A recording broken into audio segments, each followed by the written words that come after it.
শান্তির জন্য বিশ্বজুড়ে ইসকনের প্রার্থনা সভা। শিলিগুড়িতেও প্রার্থনা সভায় সামিল ইসকন সাধুরা। ধর্ম কখনো হানাহানির কথা বলে না। প্রকৃত ধর্ম বলে শান্তির কথা, প্রকৃত ধর্ম বলে ভালোবাসার কথা, প্রকৃত ধর্ম বলে মানুষ, প্রকৃতি, সমস্ত প্রাণীকুল এবং গাছপালার মধ্যে নিবিড় এক ভালোবাসার কথা।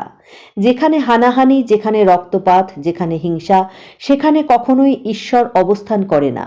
পৃথিবীর সমস্ত ধর্মের মহাপুরুষেরা তাদের গভীর সাধনা, আত্মত্যাগের পর সাধনা লব্ধ ফল থেকে এই বার্তাই দিয়ে গিয়েছেন। শ্রী চৈতন্য মহাপ্রভুর প্রেমের ধর্ম এবং ভাগবত গীতার প্রেমের দর্শন তথা ভারতীয় সংস্কৃতি যারা বিশ্বব্যাপী প্রচার করে যাচ্ছেন, সেই ইসকন সাধুরাও সেই ভালোবাসা এবং শান্তির দর্শনে বিশ্বাসী। সেই পিস ফর প্রেয়ারের বার্তা নিয়ে রবিবার বিশ্বজুড়ে ইসকনের সমস্ত কেন্দ্রে প্রার্থনা সভা হয়। শিলিগুড়ি ইসকন মন্দিরেও এদিন শান্তির জন্য ইসকন সাধুরা প্রার্থনায় বসেন। ভারতীয় মূল্যবোধ এবং শান্তির সংস্কৃতিতে বিশ্বাসী বহু সাধারণ মানুষও এদিন শিলিগুড়ি ইসকন মন্দিরে গিয়ে প্রার্থনা সভায় অংশ নেন।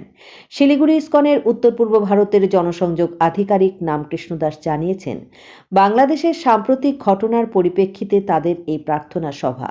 তারা চাইছেন বাংলাদেশের সমস্ত হিন্দু ইসকন সাধু সহ সেখানকার সমস্ত সংখ্যালঘু মানুষ যাতে সেই দেশে শান্তিতে এবং নিরাপদে বসবাস করতে পারেন।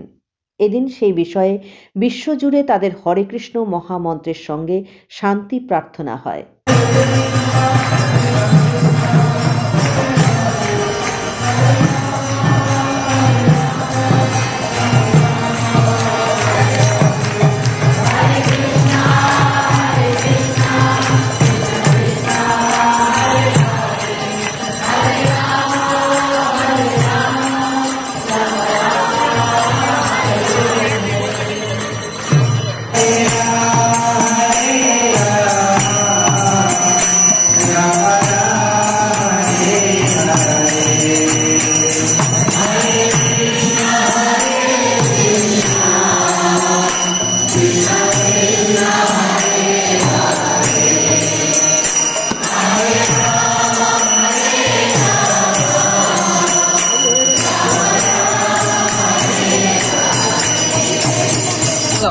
ইসকনের পক্ষ থেকে বিশ্বব্যাপী আজকে শান্তির জন্য প্রার্থনা করা হয়েছে।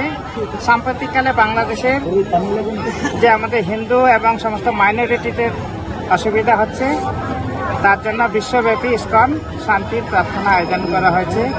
ইসকনের সমস্ত সেন্টারে আজকে এই প্রার্থনাটা হলো, আমাদের শিলিগুড়িতেও আজকে।